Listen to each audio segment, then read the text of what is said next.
Okay, so first of all, a huge thank you to everyone who's subscribed and all the new viewers on the videos, and also a big shout out to my current Year 13 and Year 12 class because they've been with me from the start. So thank you very much to Harry, Jacob, Katie, Ashley, Tom, Cameron, Lewis, and the Year 12s. Anyway, that aside, without a shadow of doubt in my mind, this is a topic that trips people up the most because the trigonometry is either something that you get or you don't get. However, if you have any serious aspirations of going on to Year 13, this topic you need to have nailed because it comes up in C3 in a big way. Two things that we need to remember about trigonometry in C2 is that sin theta divided by cos theta equals tan theta, and also that sin squared theta plus cos squared theta equals 1. Sometimes you'll have 3 lines there, and it means that it's always equal to. So it doesn't matter what value of theta you substitute in, it will always equal tan theta, and it'll always equal 1. Right, so let's go through this question here. So what we've got here is we've got 1 minus 2 cos of something equals 0. Now, we can't do anything with that at the moment because it's not cos something equals 0. So we've got to rearrange it so it's cos of this bracket equals 0. So what we're going to do is we're going to take this onto the other side. We're then going to divide by 2. So we should get cos of theta minus pi over 5 equals 1/2. Now, I mean, that's going to be the first mark. However, we can't solve that. So what we do is we replace this thing here. We replace theta minus pi over 5 with the letter A. So we're going to say that cos of A equals 1/2. And once we've done that, so step 1, get it so it's cos of something equals the half. Next thing, we replace whatever's inside the brackets with A. And if we replace whatever's inside the brackets with A, we've got to change the limits as well. So rather than theta being between minus pi and pi, we're going to change it so that A is between, and then what we change that to is we do the instructions given to us in the bracket. So it says the values of theta take away pi over 5. So pi take away pi over 5 is going to be 4/5 pi. Minus pi take away pi over 5 is going to be minus 6/5 of pi, or minus 6 pi over 5. And then what you're going to do is you're going to sketch the graph. So you're going to sketch the cos graph in between these two values here. So the cos graph, so 4/5 of, well, pi radians, remember, is 180 degrees, so that's going to go like that. And we're going to do the same in this direction, but it's going to go a little bit further as well. Okay, so if we then put the values in, that's going to be minus 270. However, we've got to write them in terms of pi, so that's going to be pi over 2 minus pi over 2 minus pi, and then minus 3 pi over 2. And we're saying that cos of A equals 1/2. So if we find 1/2, that's going to be there. We're going to have this solution here, and we're going to have this solution here. So we've got to work out what they are. So if we've got cos of A equals 1/2, what we then do is work out what the inverse cos of A is. So again, make sure that your calculator is in radians. So if we do inverse cos of 1/2, we get 1/3 pi. So we now know that this solution here is 1/3 pi. And because it's symmetrical about the y-axis here, we know that this solution here is going to be minus 1/3 pi. If we carried on that line there from where it equals 1/2, there's not going to be any more solutions. So the two solutions are going to be A equals minus 1/3 pi and 1/3 pi. However, we don't want to know what A is. We've got, if you go back to the original question over here, we need to know what theta equals. But what we said over here was that A also equals theta minus pi over 5. So if these two values equal theta minus pi over 5, then theta, you need to add pi over 5. So minus a third pi plus pi over 5. You can do that on your calculator, or you can just change it into equivalent fractions. So that's minus 3. That's going to be, sorry, minus pi over 15 plus 3/15 pi. Then you end up getting minus 2 pi over 15. And then if we do a third pi plus 3 plus pi over 5, that's going to give us 8/15 of pi. So those are the two solutions there. I've gone through that quite slowly. However, if it doesn't make sense, go back and have another go at it, or leave a comment in the comments box, and I'll try and get back to you eventually. The next question, but hopefully if you go through the rest of the videos, you should see that it starts to make sense. Now, the next part of the question is a very, very common application of this of the trig. So what we see is we've got a cos squared, we've got a sin x, and we've got a number that almost makes it look like a quadratic. But the reason that it can't be a quadratic is because we've got cos squared and we've also got sine. So we've got two different trig functions. But we know that sine squared x plus cos squared x equals 1. So we can rearrange this to get cos squared x equals 1 minus sine squared x. And then if we do that, we're going to substitute that into cos squared x. So it's going to be 4 lots of 1 minus sine squared x plus 7 sine x minus 2 equals 0. So we're going to multiply the brackets. So 4 minus 4 sine squared x plus 7 sine x minus 2 equals 0. So then we're going to make everything positive. So if we bring this and then everything else to the other side, you're going to have 4 sine squared x minus 7 sine x. On this side, 4 take away 2 is going to be 2, but then you're going to bring it over to the other side, so that's going to be minus 2. Just be careful with that. It's easy to make a mistake on the sign there. And then what we're going to do is we're going to factorise it. So 4 sine x, and then 1 sine x equals 0. That's going to be minus 2 to make minus 8. Then we're going to plus 1 to make minus 7 sine x. So then we've got sine x equals minus 1/4, and sine x equals 2. Now we've got to answer these, giving an answer to one decimal place. Now if we have a look at this one here, sine of x equals 2. Now there's going to be no solutions to this one, because if we think about this, what the sine graph looks like, the sine graph only goes up to 1 and it only goes down to minus 1. So there's no angle here along the x-axis that gives us the graph going up to 2. So there's going to be no solutions for that one. However, if we keep over here, 0, 180, 360, if we do it back this way, that goes to minus 180. And what we've got to do is we've got to find sine of x equals minus 1/4. So minus 1/4 is going to be there. So that solution, this one, and this one. And the two that are between 0 and 360 are these two here. So if we've got sine of x equals minus 1/4, x equals the inverse sine of minus 1/4. And again, we've now gone from a radians question to a degrees question. So many people forget to put their calculator back in degrees. Please don't make that mistake. So inverse sine of minus 0.25, that gives us x equals minus 14.5, which is this solution here.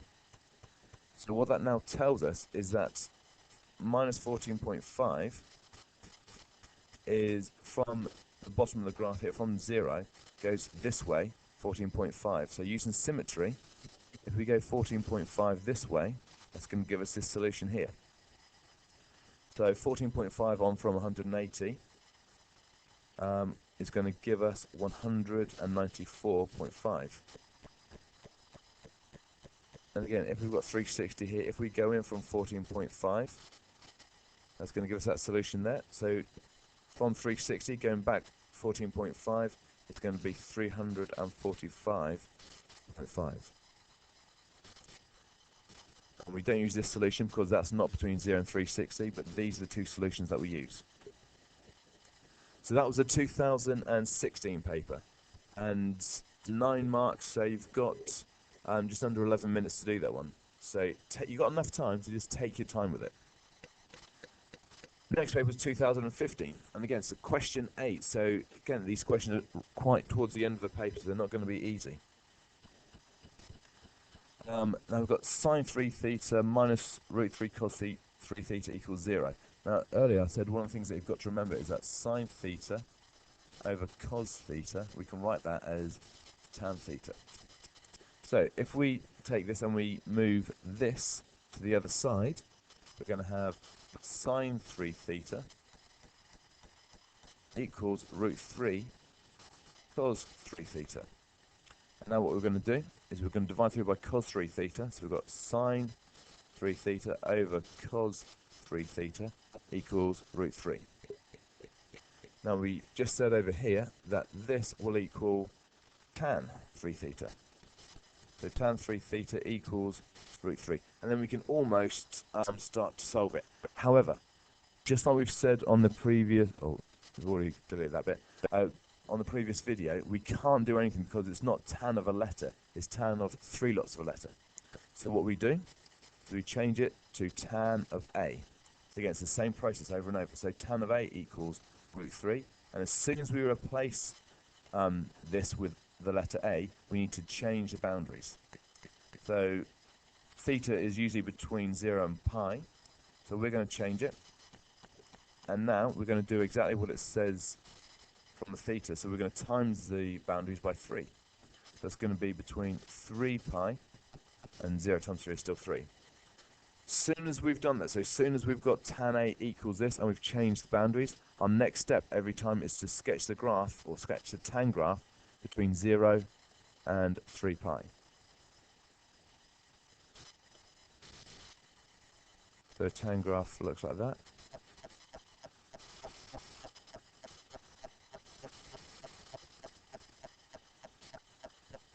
So that's going to be pi there. That's going to be 2 pi. Therefore that's going to be 3 pi. Now what we've got to do is we've got to solve it for where tan of A equals root 3. So therefore we find root 3 on the y-axis. And if we go across, we're going to have that solution, so whatever that one is, this solution, and this solution here. So in between 0 and 3 pi, we're going to have 3 solutions. 1, 2, 3. So the first thing we do is we see that this question is in radians. Whenever you've got 0 and pi, or anything to do with pi, it's going to be a radians question. So make sure you put your calculator back in radians.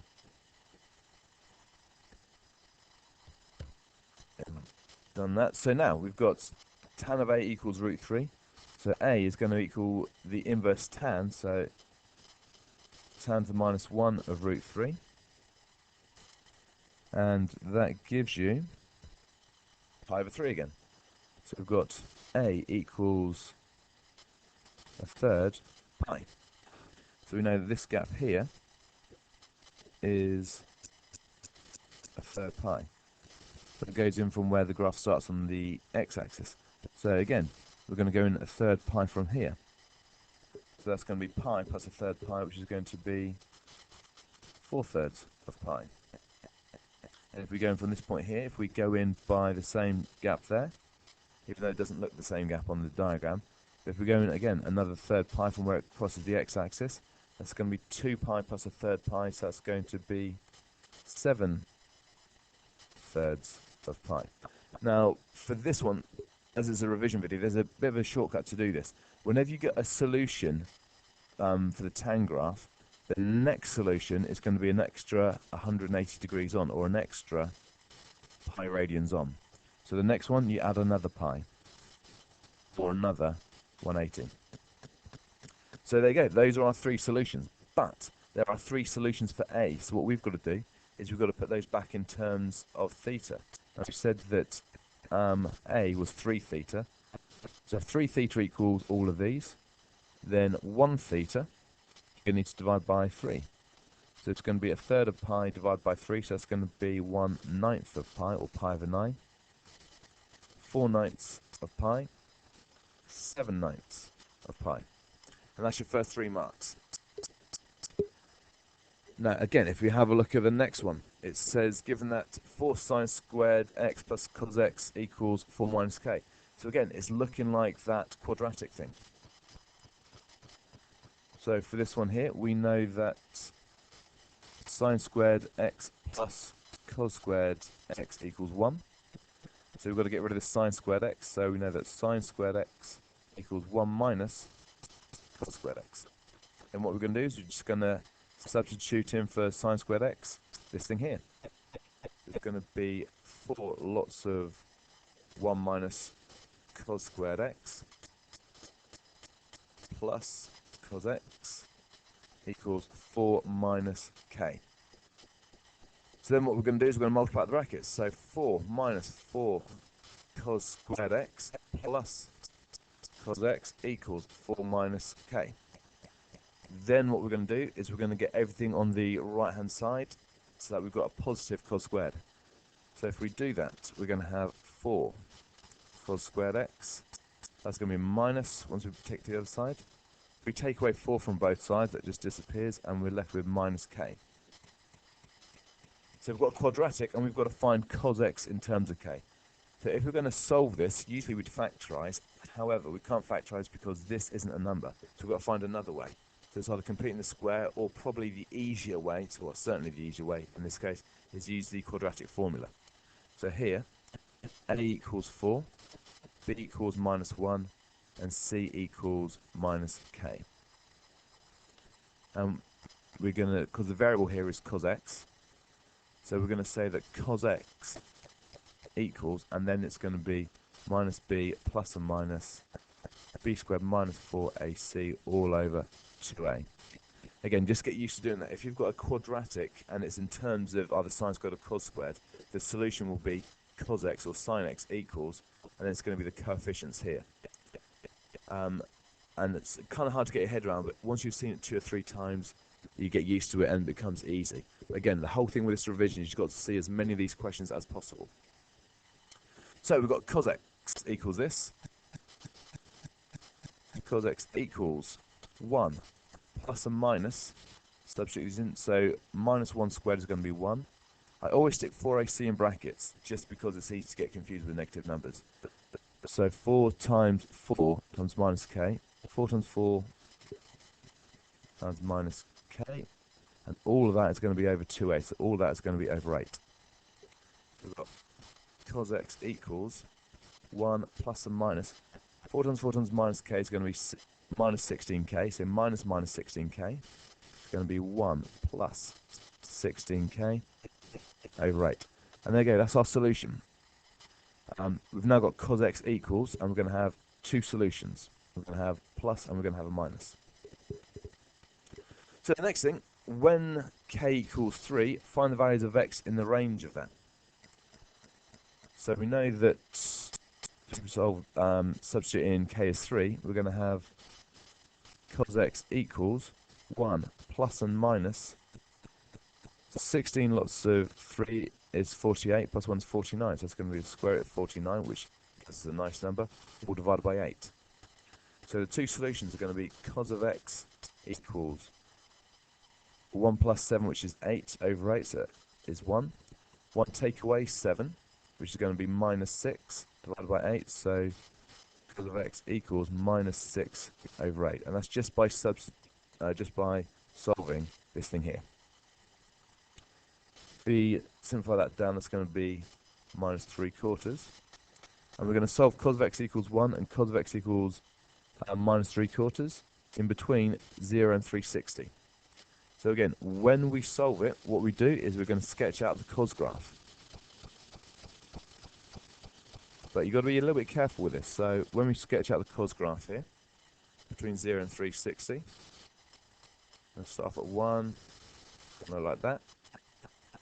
0, 90, 180, 270, and then 360. However, the reason I said be careful is if you have a look, it doesn't equal 360. It can equal 0, but it doesn't equal 360. Let's do the first one here. We've got cos of x equals 1. So we've got 1 at the top. So we've got this solution here and this solution here. So this solution here, we've got x equals 0. And we got this one here, and x equals 360. But, like I've just pointed out, it can't equal 360, so this one is not a solution. So then we're going to look at cos of x equals minus 3/4. So you find minus 3/4, which is there. We're going to have this solution here, and this solution here. So if you do cos, or the inverse cos of minus 3/4, you get 2 point, oh, hang on a sec, still in radians. Just be careful, don't get caught out like that. This question's in degrees, everyone makes mistakes, don't judge. So the inverse cos of minus 3/4 is 138.6. So that there is 138.6 degrees. So x equals 138, 138.6. But yeah, it's a good point. The fact that I got 2 point whatever I got there, I should be able to see, if I've done the diagram properly, that that doesn't equal 2 point something. I know that my answer's got to be between 90 and 180. So it's a good way of spotting to see whether or not you've made a mistake. And again, the more you do of these, the more you'll be able to spot when you've made a mistake. So this is 138.6. So then, if we use this as our line of reflection, going in from the top of the graph by 138.6. Oh. We're going from the top of this by 138.6. We're going to get to this point here. So that's going to be 360 minus 138.6. And that gives us 221.4. And those are the two answers for this paper for 2015.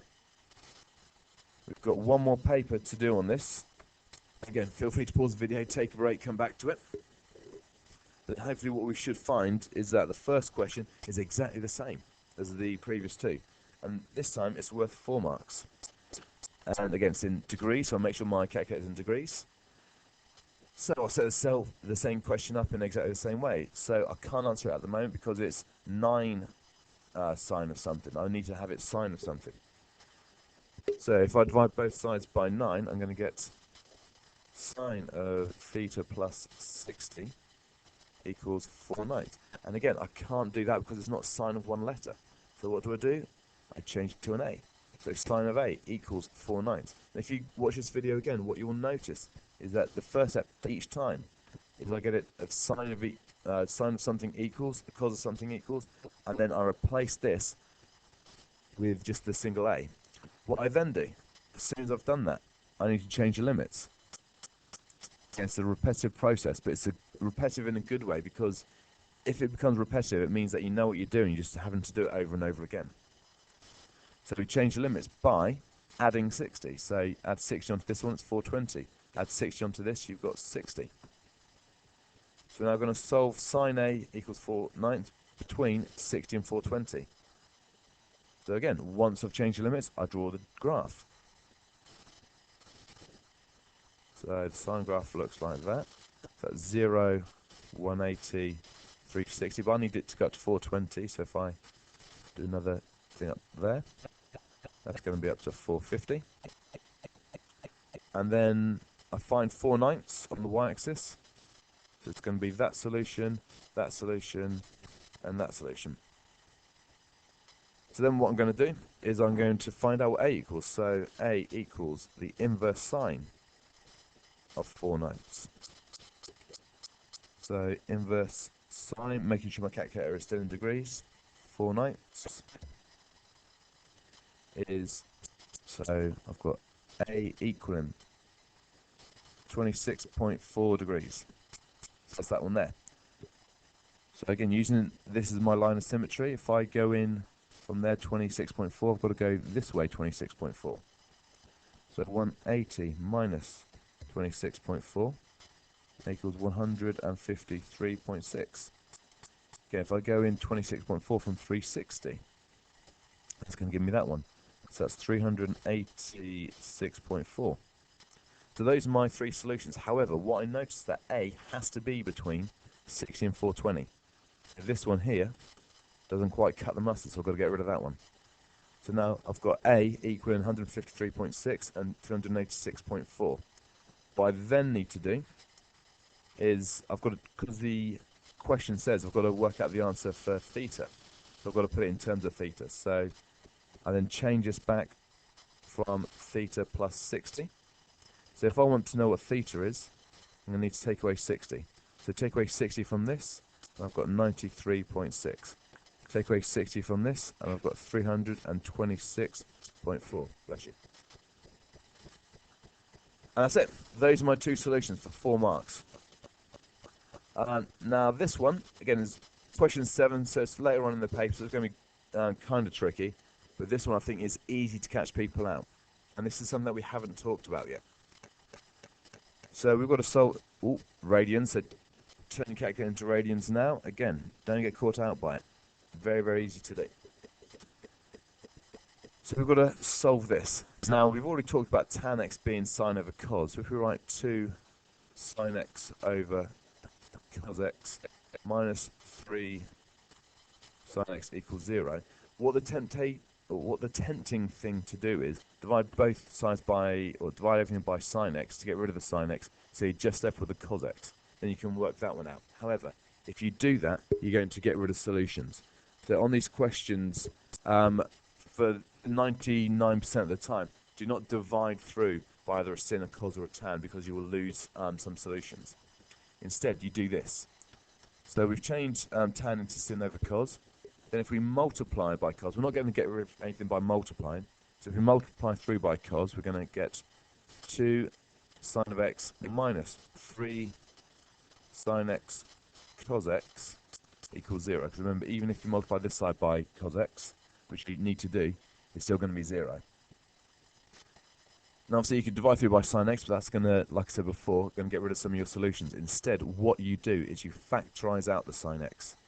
So if you do that, sine x bracket 2 minus 3 cos x equals 0. Now, this goes back to loads of different things from maths, so G to C and also C1. So we've got two things multiplying together to make 0. So we're going to make this thing 0 and this thing 0. So we're going to have sine of x equals 0 and 2 minus 3 cos x equals 0. Now, just like when we multiply, so when we make this bracket 0, we're going to move this to the other side and divide by 3. So we're going to have cos x equals 2/3. But where most people will lose marks, and I guarantee people will have done this in the past, is they would divide through by sine x and they wouldn't have been able to answer this bit here, sine of x equals 0. So now what we're going to do is we're going to solve both of them. So we're going to draw the sine graph between minus pi and pi. So sketching the sine graph. So sine graph for 180 looks like that. So that's going to be pi. And then you've got minus pi over here. So we need to work out when it's 0. There's going to be that solution there, this solution here, and this solution here. So we've got, for the sine x graph, we've got minus pi, 0, and pi. But again, if we have a look at the things here, it can't equal pi. So therefore, this one isn't going to be a solution. So those are the two solutions we get for sine of x equals 0. Now we've got to do cos of x equals 2/3. So cos of x equals 2/3 in between minus pi and pi. So that's going to be that there, and it's going to be that there. So pi over 2, 0, minus pi over 2, minus pi. Now I know there is another way of doing it where you have the A, S, T, C, and then you do it whichever way. I hate that method. Absolutely loathe it. So if you've been taught that method, I am sorry. this probably isn't going to be that helpful for you. But if you like drawing the graphs and you can see where I'm coming from this way, I think it's far, far easier and far more intuitive. Anyway, we've got to solve cos of x equals 2/3. So 2/3 is there. So we go across to this one, and we go across to this one. So now we're going to work out what x equals. So we're going to do the inverse cos of 2/3. So shift cos of 2/3, and we get x equaling 0.84. And of course this one here is going to be x equals minus 0.84.